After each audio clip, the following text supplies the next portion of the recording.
नमस्कार। आकाशवाणी से प्रस्तुत है समाचार संध्या।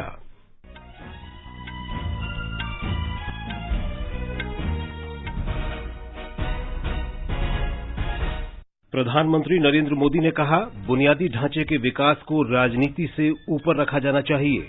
उन्होंने ईस्टर्न डेडिकेटेड फ्रेट कॉरिडोर के एक खंड का उद्घाटन करते हुए कहा, इससे रेलगाड़ियों के आवागमन में देरी की समस्या दूर करने में मदद मिलेगी। 4 राज्यों में कोविड-19 टीकाकरण का पूर्वाभ्यास सफलतापूर्वक संपन्न। देश में कोविड से स्वस्थ होने की दर बढ़कर 95.92% हुई। केंद्रीय पृथ्वी विज्ञान मंत्री डॉक्टर हर्षवर्धन ने लेह में देश के सबसे अधिक ऊंचाई पर बने मौसम केंद्र का उद्घाटन किया और मेलबर्न में भारत ने ऑस्ट्रेलिया को दूसरे क्रिकेट टेस्ट मैच में 8 विकेट से हराया। समाचार संध्या में अलका सिंह के साथ मैं विशाल शर्मा। कोविड महामारी के खिलाफ देश एकजुट होकर लड़ रहा है। आप भी हमारे साथ सुरक्षा और बचाव के 3 आसान एहतियाती उपायों का संकल्प लें। मास्क पहनें, 2 गज दूरी है जरूरी, सुरक्षित दूरी बनाए रखें, हाथ और मुंह साफ रखें। अब समाचार विस्तार से। प्रधानमंत्री नरेंद्र मोदी ने उत्तर प्रदेश में माल परिवहन के लिए बनाए गए eastern dedicated freight corridor EDFC के न्यू भाऊपुर न्यू खुर्जा खंड को आज वर्चुअल माध्यम से राष्ट्र को समर्पित किया। कुल 351 किलोमीटर लंबे इस खंड के निर्माण पर 5,750 करोड़ रुपए की लागत आई है। इस गलियारे का ज्यादातर हिस्सा उत्तर प्रदेश से होकर गुजरता है। इसके बनने से कानपुर दिल्ली मुख्य रेल मार्ग पर यात्री गाड़ियों की आवाजाही तेजी से हो सकेगी। प्रयागराज स्थित परिचालन केंद्र माल परिवहन गलियारे के लिए कमान केंद्र के रूप में काम करेगा। श्री मोदी ने राष्ट्र के विकास में संपर्क सुविधाओं के महत्व पर प्रकाश डालते हुए इस रेल गलियारे को आजादी के बाद की सबसे महत्वपूर्ण परियोजना बताया। उन्होंने कहा कि आधारभूत संरचना किसी भी देश की सबसे बड़ी ताकत होती है। उन्होंने कहा कि भारत तेजी के साथ एक बड़ी आर्थिक ताकत बनने की ओर बढ़ रहा है। ऐसे में बेहतरीन संपर्क सेवाएं देश की प्राथमिकता हैं। इस बात को ध्यान में रखते हुए पिछले 6 सालों में सरकार देश में संपर्क सुविधाओं को आधुनिक बनाने में लगी हुई है। प्रधानमंत्री ने कहा कि 2 डेडिकेटेड फ्रेट कॉरिडोर तैयार करने की योजना है। पूर्वी डेडिकेटेड फ्रेट कॉरिडोर पंजाब के औद्योगिक शहर लुधियाना को पश्चिम बंगाल के दानकुनी से जोड़ रहा है। सैकड़ों किलोमीटर लंबे इस रूट में कोयला खाने हैं, थर्मल पावर प्लांट है, औद्योगिक शहर है। इनके लिए फीडर मार्ग भी बनाए जा रहे हैं। वहीं पश्चिमी डेडिकेटेड फ्रेट कॉरिडोर महाराष्ट्र में जेएनपीटी को उत्तर प्रदेश के दादरी से जोड़ता है। लगभग 1500 किलोमीटर के इस कॉरिडोर में गुजरात के मुंद्रा, कांडला, पीपावाव, दहेज और हजीरा के बड़े बंदरगाहों के लिए फीडर मार्ग होंगे। इन दोनों फ्रेट कॉरिडोर के इर्द गिर्द दिल्ली मुंबई इंडस्ट्रियल कॉरिडोर और अमृतसर कोलकाता इंडस्ट्रियल कॉरिडोर भी विकसित किए जा रहे हैं। प्रधानमंत्री ने कहा कि ये गलियारा आत्मनिर्भर भारत के निर्माण में बहुत मददगार होगा। इससे किसान रेलगाड़ियों के संचालन की सुविधा भी उपलब्ध होने से अन्य के साथ साथ किसानों को भी लाभ होगा। ये फ्रेट कॉरिडोर आत्मनिर्भर भारत के बहुत बड़े माध्यम बनेंगे। उद्योग हो, व्यापार कारोबार हो, किसान हो या फिर कंज्यूमर, हर किसी को इनका लाभ मिलने वाला है। लुधियाना और वाराणसी का कपड़ा निर्माता हो या फिरोजपुर का किसान, अलीगढ़ का ताला निर्माता हो या राजस्थान का संगमरमर कारोबारी, मलिहाबाद का आम उत्पादक हो या कानपुर और आगरा का लेदर उद्योग, भदोही का कालीन उद्योग हो या फिर फरीदाबाद की कार इंडस्ट्री, हर किसी के लिए ये अवसर ही अवसर लेकर आया है। श्री मोदी ने कहा कि राष्ट्र के विकास में संपर्क सुविधा का उतना ही महत्व है जितना शरीर में रीढ़ की हड्डी और धमनियों का होता है। उन्होंने कहा कि बुनियादी ढांचे के विकास का राजनीति से कोई लेना देना नहीं है, क्योंकि ये भावी पीढ़ियों के लिए है। मैं यहां एक और मानसिकता का भी जिक्र करना जरूरी समझता हूं, जो अक्सर हम प्रदर्शनों और आंदोलनों के दौरान देखते हैं। ये मानसिकता देश के इंफ्रास्ट्रक्चर को, देश की संपत्ति को नुकसान पहुंचाने की है। हमें याद रखना चाहिए कि इंफ्रास्ट्रक्चर, ये संपत्ति किसी नेता की, किसी दल की, किसी सरकार की नहीं है। ये संपत्ति देश की है, ये संपत्ति आपकी है, देश के नागरिकों की है। हमारे हर गरीब का, हर करदाता का, मध्यम वर्ग का, समाज के हर वर्ग का इसके पीछे पसीना लगा हुआ है, उसका पैसा लगा हुआ है। इसको लगने वाली हर चोट देश के गरीब, देश के सामान्य जन को चोट है। इसलिए अपना लोकतांत्रिक अधिकार जताते हुए हमें अपने राष्ट्रीय दायित्व को भी नहीं भूलना चाहिए। प्रधानमंत्री ने केंद्र सरकार की विभिन्न ढांचागत विकास परियोजनाओं का उल्लेख करते हुए कहा कि रेलवे की बुनियादी ढांचे का विकास पिछली सरकारों की प्राथमिकता नहीं थी। उनकी प्राथमिकता केवल चुनाव में फायदा लेने के लिए पैसेंजर रेलगाड़ियों की संख्या बढ़ाना था। प्रधानमंत्री ने कहा कि मौजूदा केंद्र सरकार ने स्थिति बदली है और अब लोगों को नई सुविधाएं मिल रही हैं। इस अवसर पर रेल मंत्री पीयूष गोयल ने कहा कि इस समर्पित माल ढुलाई गलियारे से नए रास्ते खुलेंगे। मुख्यमंत्री योगी आदित्यनाथ ने कहा कि ये नया गलियारा बेहद महत्वपूर्ण है क्योंकि इसका ज्यादातर हिस्सा उत्तर प्रदेश में है और इससे विकास के लिए नया माहौल बनेगा। मुख्यमंत्री ने आशा व्यक्त की कि रेलवे की नई निर्माण इकाइयों से राज्य में सूक्ष्म, लघु और मध्यम उद्यमों को भी मदद मिलेगी। कार्यक्रम के दौरान प्रधानमंत्री ने ईस्टर्न डेडिकेटेड फ्रेट कॉरिडोर के प्रयागराज स्थित संचालन नियंत्रण केंद्र का भी उद्घाटन किया। रेल मंत्री पीयूष गोयल ने कहा है कि हाल में डिजाइन किए गए विस्टा डोम पर्यटन कोचों का 180 किलोमीटर प्रति घंटे का स्पीड ट्रायल सफलतापूर्वक कर लिया गया। एक ट्वीट में उन्होंने कहा कि इन रेल डब्बों में यात्रा करने वालों की यात्रा यादगार बनेगी और इससे पर्यटन को और बढ़ावा मिलेगा। रेल मंत्री ने कहा कि तमिलनाडु में यूनेस्को विश्व धरोहर स्थल नीलगिरी माउंटेन रेलवे का संचालन भी इस वर्ष 31 दिसंबर से शुरू कर दिया जाएगा। उन्होंने जानकारी दी कि भारतीय रेल ने पश्चिम बंगाल में वानगांव और पेट्रापोल के बीच बिछाई गई नई विद्युत लाइन पर बिजली के इंजन को चलाने का सफलतापूर्वक परीक्षण कर लिया है। श्री गोयल ने कहा कि रेल विभाग पश्चिम बंगाल में रेलवे के ढांचे को मजबूत करके राज्य की अर्थव्यवस्था को गति देने के लिए मिशन मोड पर काम कर रहा है। ये समाचार हमारी वेबसाइट newsonair.com/hindi और हमारे mobile app news on AIR पर भी उपलब्ध है। चलो मिलकर एक शुरुआत करें, चलो एक फैसला आज करें, मास्क नहीं तो टोकेंगे, कोरोना को रोकेंगे, चलो एक इरादा करते हैं, चलो खुद से वादा करते हैं, मास्क नहीं तो टोकेंगे, कोरोना को रोकेंगे। केंद्रीय स्वास्थ्य मंत्रालय ने कहा है कि देश में कोविड-19 टीकाकरण का पूर्वाभ्यास असम, आंध्र प्रदेश, पंजाब और गुजरात राज्यों में सफलतापूर्वक किया गया। 2 दिन का यह पूर्वाभ्यास आंध्र प्रदेश के कृष्णा जिले, गुजरात के राजकोट और गांधीनगर, पंजाब के लुधियाना और शहीद भगत सिंह नगर जिलों तथा असम के सोनितपुर और नलवाड़ी जिलों में किया गया। इस पूर्वाभ्यास का उद्देश्य टीकाकरण के दौरान सामने आने वाली चुनौतियों का पता लगाना और योजना में अपेक्षित परिवर्तन करना है। स्वास्थ्य मंत्रालय ने बताया कि जिला प्रशासन ने पूर्वाभ्यास के दौरान विभिन्न कामों के लिए विशेष दलों का गठन किया और लाभार्थियों के आंकड़े, टीके के आवंटन और टीकाकरण के काम में लगे कर्मचारियों और टीका दिए जाने वाले लोगों के बीच संपर्क की व्यवस्था की। मंत्रालय ने बताया कि इस पूर्वाभ्यास से विभिन्न स्तरों पर कार्यक्रम प्रबंधकों को आवश्यक अनुभव उपलब्ध होगा। पूर्वाभ्यास के दौरान मिली जानकारी और सुझाव राज्यों और केंद्रीय स्वास्थ्य मंत्रालय को उपलब्ध कराए जाएंगे। सरकार ने कहा है कि कोरोना वायरस के नए रूप SARS-CoV-2 से निपटने में मौजूदा टीके कारगर रहेंगे। ऐसा कोई प्रमाण नहीं है कि ये टीके विफल होंगे। मुख्य वैज्ञानिक सलाहकार के विजय राघवन ने आज नई दिल्ली में मीडिया को बताया कि कोविड के नए रूप में इतना बदलाव नहीं है कि मौजूदा टीके निष्प्रभावी हो जाएं। SARS-CoV-2 के बारे में विस्तार से जानकारी देते हुए उन्होंने कहा कि इसमें 17 तरह के बदलाव देखे गए हैं।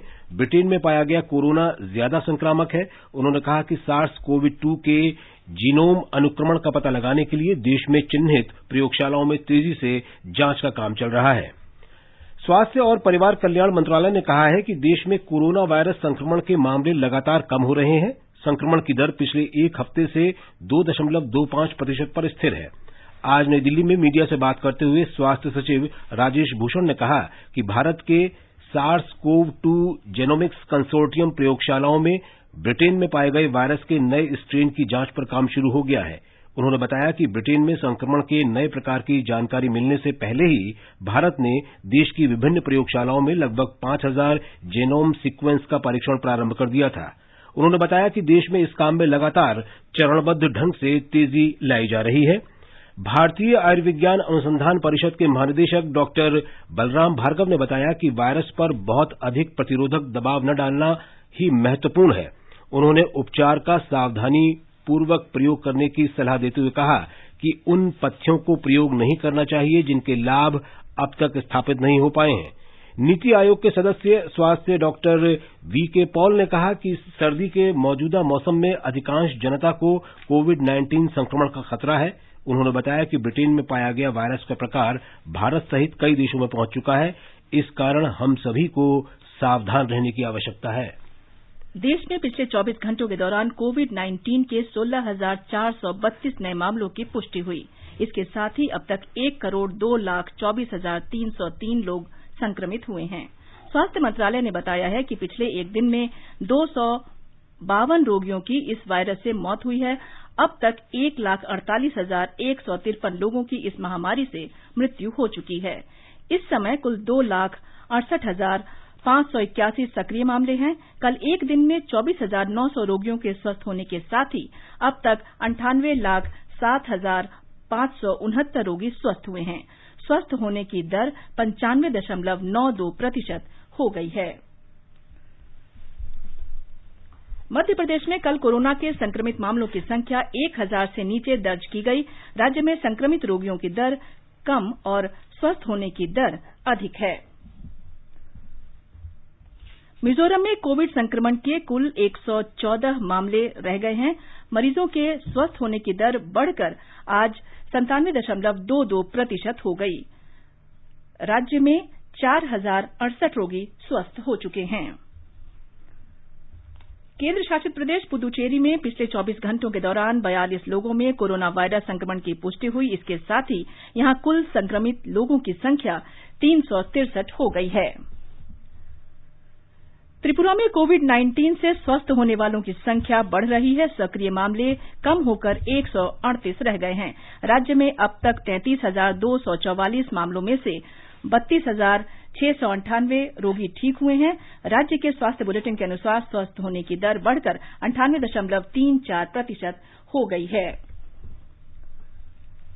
उधर गुजरात में कोविड-19 के नए मामलों में लगातार कमी आ रही है। पिछले 24 घंटों के दौरान राज्य में 810 नए मामले सामने आए। राज्य स्वास्थ्य विभाग के अनुसार स्वस्थ होने की दर 94.02% रही। राज्य में 19 नए मामलों के साथ कोविड संक्रमण के अब तक 2,42,655 मामले हैं। इनमें से 2,28,144 रोगी स्वस्थ हो चुके हैं। तेलंगाना में पिछले 24 घंटों में कोरोना के 397 नए मामलों की पुष्टि हुई है। इसके साथ ही राज्य में कुल मामलों की संख्या बढ़कर 2,85,465 हो गई है। स्वस्थ होने की दर 97.36% हो गई है। अब तक 2,77,931 लोग इस महामारी से स्वस्थ हुए हैं। कर्नाटक के स्वास्थ्य और चिकित्सा शिक्षा मंत्री डॉक्टर के सुधाकर ने बताया है कि ब्रिटेन से वापस आए राज्य के 3 लोगों में कोरोना वायरस के उसी संक्रमण की पुष्टि हुई है जो हाल ही में ब्रिटेन में सामने आया। उन्होंने आज बेंगलुरु में संवाददाताओं को बताया कि नवंबर से अब तक ब्रिटेन से वापस आए 1,614 यात्रियों की आरटी-पीसीआर जांच की गई। इनमें से 26 लोग संक्रमित पाए गए। इन संक्रमित लोगों की जीनोमिक सीक्वेंसिंग से पता चला कि उनमें से 3 वायरस के नए रूप से संक्रमित हैं। सभी संक्रमित लोगों को 28 दिन के लिए निगरानी में रखा गया है। केंद्रीय स्वास्थ्य और परिवार कल्याण मंत्री डॉक्टर हर्षवर्धन को टीकों और टीकाकरण के लिए बनाए गए अंतर्राष्ट्रीय संगठन गावी के बोर्ड का सदस्य मनोनीत किया गया है। वे इस बोर्ड में 2021 से 2023 तक भारत का प्रतिनिधित्व करेंगे। गावी बोर्ड विश्व स्तर पर टीकाकरण कार्यक्रम की निगरानी और क्रियान्वयन करता है। आगे बढ़ने से पहले मुख्य समाचारों पर एक नजर। प्रधानमंत्री नरेंद्र मोदी ने कहा, बुनियादी ढांचे के विकास को राजनीति से ऊपर रखा जाना चाहिए। उन्होंने ईस्टर्न डेडिकेटेड फ्रेट कॉरिडोर के एक खंड का उद्घाटन करते हुए कहा, इससे रेलगाड़ियों के आवागमन में देरी की समस्या दूर करने में मदद मिलेगी। 4 राज्यों में कोविड-19 टीकाकरण का पूर्वाभ्यास सफलतापूर्वक संपन्न। देश में कोविड से स्वस्थ होने की दर बढ़कर 95.92% हुई। केंद्रीय पृथ्वी विज्ञान मंत्री डॉक्टर हर्षवर्धन ने लेह में देश के सबसे अधिक ऊंचाई पर बने मौसम केंद्र का उद्घाटन किया और मेलबर्न में भारत ने ऑस्ट्रेलिया को दूसरे क्रिकेट टेस्ट मैच में 8 विकेट से हराया। केंद्रीय पृथ्वी विज्ञान मंत्री डॉक्टर हर्षवर्धन ने आज लेह में देश में सबसे ऊंचे क्षेत्र पर बने मौसम केंद्र का वर्चुअल माध्यम से उद्घाटन किया।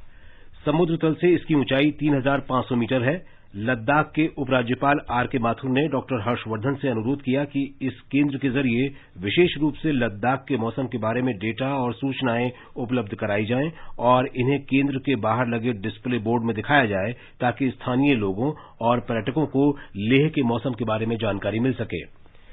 केंद्र सरकार ने 3 कृषि कानूनों को लेकर गतिरोध समाप्त करने के लिए प्रदर्शनकारी किसान संगठनों को कल बातचीत के लिए आमंत्रित किया है। सरकार और किसानों के बीच ये छठे दौर की बातचीत होगी।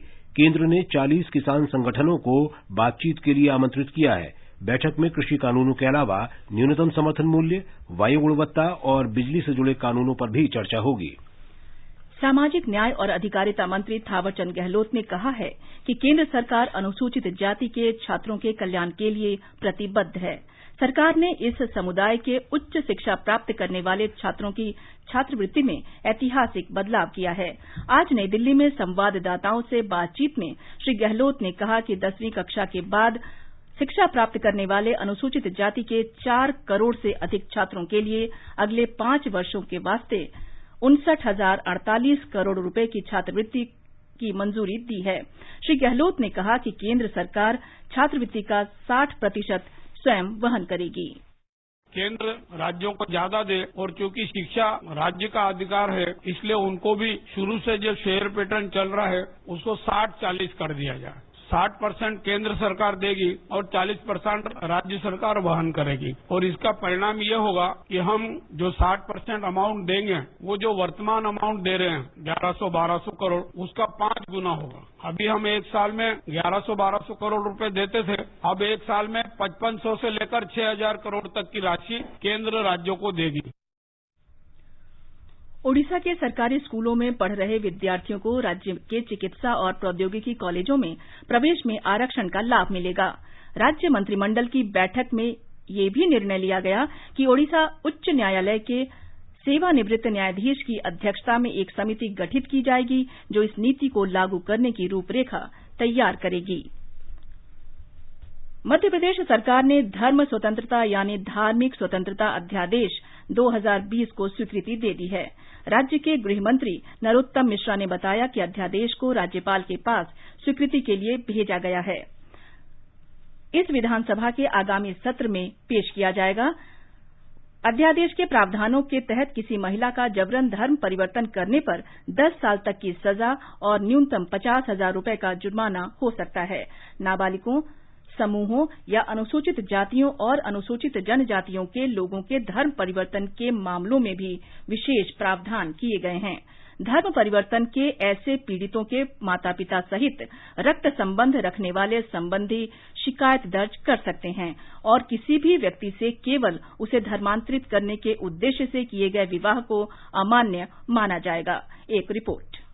अध्यादेश को विशेष कैबिनेट सत्र के दौरान मंजूरी दी गई है, जिसकी अध्यक्षता भोपाल में मुख्यमंत्री शिवराज सिंह चौहान ने की। इस विधेयक को विधानसभा के सोमवार से शुरू होने वाले 3 दिवसीय शीतकालीन सत्र में प्रस्तुत किया जाना था, पर कुछ विधायकों में कोविड संक्रमण पाए जाने के कारण इसे स्थगित कर दिया गया था। अध्यादेश में यह प्रावधान भी किया गया है कि धर्मांतरण के इच्छुक लोगों को 2 महीने पहले जिला प्रशासन के समक्ष आवेदन करने की आवश्यकता होगी। नया अध्यादेश स्वतंत्रता अधिनियम 1968 की जगह लेगा। पूजा पी वर्धन, आकाशवाणी समाचार, भोपाल। ये समाचार आकाशवाणी से प्रसारित किए जा रहे हैं। ताजा समाचार जानने के लिए आप हमारे Twitter handle @AIR News Hindi को फॉलो कर सकते हैं। गुजरात सरकार ने आज अपनी नई सौर ऊर्जा नीति 2021 की घोषणा की। नई नीति के तहत कोई भी व्यक्ति, कंपनी या उद्योग अपने परिसर या भूमि पर बिना किसी सीमा के सौर प्रणाली की व्यवस्था कर सकता है। ब्यौरा हमारे संवाददाता से। गुजरात के मुख्यमंत्री श्री विजय रूपाणी ने आज यह नई सूर्य ऊर्जा नीति की घोषणा की। गांधीनगर में संवाददाता सम्मेलन को संबोधित करते हुए उन्होंने कहा कि इस नई सूर्य ऊर्जा नीति से उद्योगों के लिए बिजली उत्पादन का खर्च प्रति यूनिट 8 रुपये से घटकर करीब 4.5 रुपये हो जाएंगे, जिससे उत्पादन का खर्च कम होगा और राज्य के उत्पादक वैश्विक स्तर पर स्पर्धा कर सकेंगे। इस नई नीति के अनुसार बिजली के उपयोग करने वाली कोई भी व्यक्ति अपने घरों की छतों या खाली जगह में सूर्य ऊर्जा का प्रोजेक्ट लगा सकेंगी। बिजली कंपनियों को देने की सिक्योरिटी डिपॉजिट भी प्रति मेगावाट 25 लाख रुपए से घटाकर 5 लाख रुपए कर दी गई है। नई सूर्य ऊर्जा नीति अगले 5 सालों के लिए लागू रहेगी। योगेश पंड्या, आकाशवाणी समाचार, अहमदाबाद। राजस्थान के पर्यटन उद्योग को कोविड-19 के कारण जो नुकसान हुआ था, उसमें अब धीरे धीरे सुधार हो रहा है। लॉकडाउन के पश्चात कुछ अन्य प्रतिबंधों में भी अब ढील दी गई है। इस कारण राज्य के अधिकांश पर्यटन स्थल अब पर्यटकों से गुलजार हैं। एक रिपोर्ट। राज्य सरकार ने लॉकडाउन के बाद जून में अपने पर्यटन स्थल सैलानियों के लिए खोल दिए थे, लेकिन कोरोना के कारण सितंबर तक पर्यटकों की आवक कम रही। अक्टूबर माह से पर्यटन गतिविधियों को रफ्तार मिलना शुरू हुई, जिसमें नवंबर और दिसंबर माह में तेजी से बढ़ोतरी हुई। पुरातत्व और संग्रहालय विभाग के निदेशक प्रकाश चंद्र शर्मा ने बताया कि घरेलू पर्यटकों की आवक तेजी से बढ़ रही है। अभी नवम्बर में हमारे पास जो है 1,82,000 टूरिस्ट आए हैं और होपफुली दिसंबर में हमारे पास 3 लाख टूरिस्ट आए। तो ग्रेजुअली ये बढ़ता हुआ ट्रेंड है। आशा है कि जनवरी फरवरी में भी ये संख्या आगे और बढ़ेगी। फॉरेन टूरिस्ट इस समय बिल्कुल नहीं आ रहा है, जो कि पिछले सालों में काफी रेगुलरली आते रहे। पिछले साल करीब 9 लाख फॉरेन टूरिस्ट थे, जो इस साल में करीब 1,000-1,500 के आसपास ही होगी। पर्यटकों की पहली पसंद जयपुर का आमेर और नाहरगढ़ किला रहा है। इसके अलावा चित्तौड़गढ़ किले को देखने भी पर्यटक बड़ी संख्या में पहुंचे हैं। हालांकि पिछले साल के मुकाबले इस साल दिसंबर माह में लगभग 65% पर्यटक कम आए हैं। इसके बावजूद पर्यटकों की बढ़ती संख्या से उम्मीद बंधी है, आने वाले दिनों में पर्यटन उद्योग कोरोना के प्रभाव से मुक्त होकर नई ऊंचाइयां छुएगा। जितेंद्र द्विवेदी, आकाशवाणी समाचार, जयपुर। महाराष्ट्र में बृहन मुंबई महानगर पालिका ने कहा है कि शहर की सीमाओं के भीतर सभी स्कूल और कॉलेज अगले वर्ष 15 जनवरी तक बंद रहेंगे। आज जारी एक बयान में कहा गया है कि शहर में कोविड संक्रमण की स्थिति नियंत्रण में होने के बावजूद इसकी दूसरी लहर आने की आशंका को देखते हुए तथा अन्य देशों में पाए गए संक्रमण के नए प्रकार को ध्यान में रखते हुए ये फैसला लिया गया। एक रिपोर्ट। आज जारी नए आदेश के अनुसार सभी माध्यम और प्रबंधन के स्कूल 15 जनवरी 2021 तक बंद रहेंगे। 18 जनवरी 2021 से अमेरिकी कॉन्सुलेट स्कूल और अन्य कॉन्सुलेट स्कूल्स कोविड-19 प्रोटोकॉल का पालन करके फिर से खुल जाएंगे। महाराष्ट्र सरकार ने आज कहा कि मुंबई आने वाले पर्यटकों को लाइव शूटिंग देखने का मौका मिलेगा। इस संबंध में एक समझौता ज्ञापन पर महाराष्ट्र पर्यटन निदेशालय और स्टार क्राफ्ट मनोरंजन प्राइवेट लिमिटेड के बीच हस्ताक्षर किए गए। राज्य सरकार का कहना है कि उनका प्रयास पर्यटकों को एक पूर्ण फिल्म पर्यटन अनुभव प्रदान करने का है। कुणाल शिंदे, आकाशवाणी समाचार, मुंबई। आकाशवाणी का समाचार सेवा प्रभाग वर्ष की प्रमुख झलकियों के बारे में श्रृंखला वार्षिकी 2020 प्रस्तुत कर रहा है। एनडीए सरकार की प्रधानमंत्री उज्ज्वला योजना ने देश में महिलाओं के सामाजिक आर्थिक परिवर्तन में बड़ी भूमिका निभाई है। मई 2016 में आरंभ हुई उज्ज्वला योजना ने अपना संशोधित लक्ष्य पूरा कर लिया है। योजना के अंतर्गत निर्धारित लक्ष्य से 7 महीने पहले पिछले साल सितंबर में 8 करोड़ एलपीजी कनेक्शन उपलब्ध कराए गए। प्रधानमंत्री नरेंद्र मोदी ने उज्ज्वला योजना का लक्ष्य पूरा होने पर सितंबर 2019 में महाराष्ट्र में जनसभा को संबोधित करते हुए कहा कि इससे भारत की लाखों महिलाओं को मदद मिली। औरंगाबाद आज एक और बहुत बड़ी सिद्धि का साक्षी बन रहा है। ये सिद्धि आपकी है, देश की करोड़ों बहनों की है। उज्ज्वला योजना के तहत 8 करोड़ मुफ्त गैस कनेक्शन देने का जो संकल्प हमने लिया था, वो आज इस मंच पर इन लाखों बहनों की हाजिरी में सिद्ध हुआ है। प्रधानमंत्री उज्ज्वला योजना के बारे में हमारे संवाददाता की रिपोर्ट। प्रधानमंत्री उज्ज्वला योजना के तहत ऐसे घरों में गैस चूल्हा पहुंचाया जा रहा है जहां लोग रसोई के धुएं से कई बीमारियों का शिकार हो रहे थे। इस महत्वपूर्ण योजना के तहत गरीब परिवार के महिलाओं को मुफ्त एलपीजी कनेक्शन दिया जा रहा है। इस कोरोना महामारी के समय इस योजना ने गरीबों को बड़ी राहत पहुंचाई, जहां सरकार ने उज्ज्वला योजना के उपभोक्ताओं को 3 महीने के लिए मुफ्त गैस रिफिलिंग की सुविधा दी। इस दिशा में 9,709 करोड़ से ज्यादा की राशि अप्रैल से जून महीने के बीच उज्ज्वला लाभार्थियों के खाते में भेजा गया और लगभग 12 करोड़ एलपीजी सिलेंडर लोगों तक पहुंचाया गया। एलपीजी पर मिलने वाले सब्सिडी को तर्कसंगत बनाने के लिए सरकार ने पहले स्कीम के माध्यम से एक व्यवस्था बनाई जहां सब्सिडी में होने वाली गड़बड़ी को रोका गया। अब तक पहले स्कीम के तहत 27 करोड़ लाभार्थियों के खाते में 1,36,000 करोड़ रुपए से ज्यादा सब्सिडी भेजा जा चुका है। स्वच्छ रसोई ईंधन से वंचित महिलाओं तक पहुंची उज्ज्वला जैसी सफल योजना ने नारी सशक्तिकरण की दिशा में एक बड़ी भूमिका निभाई है। दिवाकर, आकाशवाणी समाचार, दिल्ली। वर्ष 2020 समाप्त हो रहा है। इस सिलसिले में हम आपके लिए एक विशेष कार्यक्रम 2020 की बात आकाशवाणी के साथ लेकर आए हैं। इसमें वर्ष 2020 की प्रमुख घटनाओं की झलकियां प्रस्तुत की जाएंगी। तो श्रोताओं, जरूर सुनिए 2020 की बात आकाशवाणी के साथ। 2020 का ये गुजरता वर्ष क्या रहा खास? कौन अर्श पर तो कौन फर्श पर? सामाजिक, आर्थिक, वैश्विक और राजनीतिक पटल पर कौन सी घटनाओं ने अपनी छाप छोड़ी? वैश्विक कोरोना आपदा के बीच मनुष्य की जिंदा दिली की कहानी आकाशवाणी की जुबानी। सुनिए विशेष कार्यक्रम 2020 की बात आकाशवाणी के साथ। 30 दिसंबर बुधवार को और 31 दिसंबर बृहस्पतिवार को रात्रि 9:30 बजे से 10 बजे आकाशवाणी 100.1 FM गोल्ड चैनल पर। यह कार्यक्रम आकाशवाणी के YouTube channel news on AIR official, AIR news alerts Twitter, Facebook page और पॉडकास्ट पर भी सुना जा सकता है।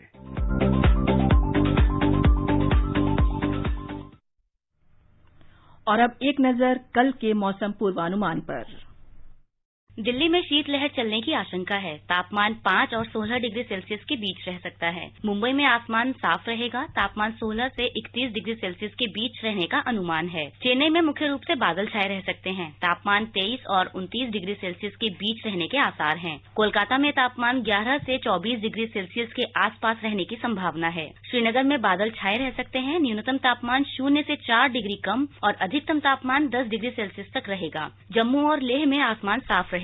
जम्मू में तापमान 4 डिग्री से 21 डिग्री सेल्सियस के बीच रह सकता है। लेह में तापमान 0 से 12 डिग्री नीचे और 1 डिग्री सेल्सियस के बीच रहने का अनुमान है। गिलगित में सामान्य रूप से बादल छाए रहेंगे। न्यूनतम तापमान 0 से 3 डिग्री नीचे और अधिकतम तापमान 12 डिग्री सेल्सियस रहने की संभावना है। मुजफ्फराबाद में मुख्य रूप से बादल छाए रहेंगे। तापमान 2 और 15 डिग्री सेल्सियस के बीच रह सकता है और गुवाहाटी में तड़के कोहरा या धुंध छाई रहेगी। समाचार कक्ष से दीपिका शर्मा। और अब आर्थिक जगत की खबरों के साथ हैं सोनू सूद। लगातार 5वें सत्र बढ़त दर्ज करते हुए बंबई शेयर बाजार का सेंसेक्स 0.6% की वृद्धि से 259 अंक बढ़कर ताजा रिकॉर्ड स्तर 47,613 पर बंद हुआ। निफ्टी भी 0.4% की वृद्धि से 59 अंक बढ़कर 13,933 के नए रिकॉर्ड स्तर पर जा पहुंचा। अंतर बैंकिंग विदेशी मुद्रा बाजार में रुपया डॉलर के मुकाबले 8 पैसे की गिरावट दर्ज करता हुआ 73 रुपए 55 पैसे प्रति डॉलर के स्तर पर बंद हुआ। दिल्ली सराफा बाजार में सोना 39 रुपए की मामूली बढ़त से 49,610 रुपए प्रति 10 ग्राम पर दर्ज हुआ। मेलबर्न में भारत ने ऑस्ट्रेलिया को दूसरे क्रिकेट टेस्ट मैच में 8 विकेट से हरा दिया है। इस जीत से भारत ने 4 टेस्ट मैचों की श्रृंखला 1-1 से बराबर कर ली है। भारतीय टीम के कप्तान अजिंक्य रहाणे को प्लेयर ऑफ द मैच चुना गया। उन्होंने पहली पारी में 112 रन बनाए, जबकि दूसरी पारी में नाबाद 27 रन की पारी खेली। ऐसा करने वाले वो महेंद्र सिंह धोनी के बाद दूसरे भारतीय कप्तान बन गए हैं। टेस्ट श्रृंखला का तीसरा मैच 7 जनवरी को सिडनी में खेला जाएगा। अंत में मुख्य समाचार एक बार फिर। प्रधानमंत्री नरेंद्र मोदी ने कहा, बुनियादी ढांचे के विकास को राजनीति से ऊपर रखा जाना चाहिए। उन्होंने ईस्टर्न डेडिकेटेड फ्रेट कॉरिडोर के एक खंड का उद्घाटन करते हुए कहा, इससे रेलगाड़ियों के आवागमन में देरी की समस्या दूर करने में मदद मिलेगी।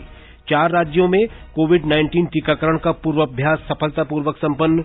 देश में कोविड से स्वस्थ होने की दर बढ़कर 95.92% हुई। केंद्रीय पृथ्वी विज्ञान मंत्री डॉक्टर हर्षवर्धन ने लेह में देश के सबसे अधिक ऊंचाई पर बने मौसम केंद्र का उद्घाटन किया और मेलबर्न में भारत ने ऑस्ट्रेलिया को दूसरे क्रिकेट टेस्ट मैच में 8 विकेट से हराया। इसके साथ ही समाचार संध्या का ये अंक समाप्त हुआ। नमस्कार।